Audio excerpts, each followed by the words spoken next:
Good to see you అంటే మిమ్మల్ని చూసినందుకు నాకు చాలా సంతోషంగా ఉంది. గుడ్ టు సీ యూ అంటే మిమ్మల్ని చూసినందుకు నాకు సంతోషంగా ఉంది అని చెప్పాల్సిన సందర్భంలో ఇంగ్లీష్లో ఈ విధంగా అంటారు. ఐ డోంట్ లైక్ ఇట్, అది నాకు ఇష్టం లేదు. ఐ డోంట్ లైక్ ఇట్ అంటే అది నాకు ఇష్టం లేదు.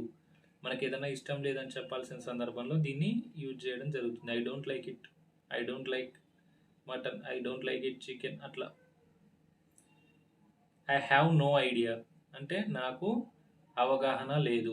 ఐ హ్యావ్ నో ఐడియా అంటే నాకు అవగాహన లేదు, నాకు ఈ విషయం మీద అవగాహన ఏం లేదు, ఏదైనా ఉంటే మీరే చెప్పండి లేదా నేను తెలుసుకొని చేస్తా అనే సందర్భంలో మనం చెప్పాలి. ఎవరైనా అడిగినప్పుడు ఐ హ్యావ్ నో ఐడియా అట్లా. I know everything, I know everything అంటే అన్నీ నాకు తెలుసు. ఐ నో ఎవ్రీథింగ్ అంటే అన్నీ నాకు తెలుసు అని చెప్పాల్సిన సందర్భంలో ఐ నో ఎవ్రీథింగ్ అని ఇంగ్లీష్లో అంటాం. You are a good teacher, మీరు మంచి గురువు, మీరు మంచి ఉపాధ్యాయులు, మీరు మంచి గురువు అని చెప్పాల్సిన సందర్భంలో you are good teacher. Next, you can read this book, you can read this book ఈ పుస్తకాన్ని మీరు చదవగలరు.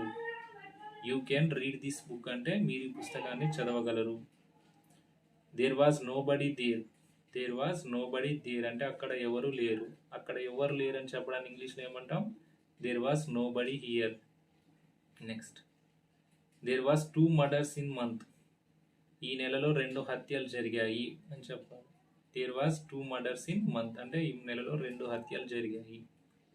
Next, they admire each other, ఇద్దరిని ఒకరినొకరు మెచ్చుకుంటారు, పొగుడుతారు. నువ్వు నన్ను పొగిడితే నేను నిన్ను పొగుడుతాం కదా. జనరల్గా వాళ్ళిద్దరు బయట వాళ్ళు చూసి ఏమనుకుంటారు, ఇద్దరు పొగుడుకుంటారు అని. ఇంగ్లీష్లో ఏమని చెప్పాలి?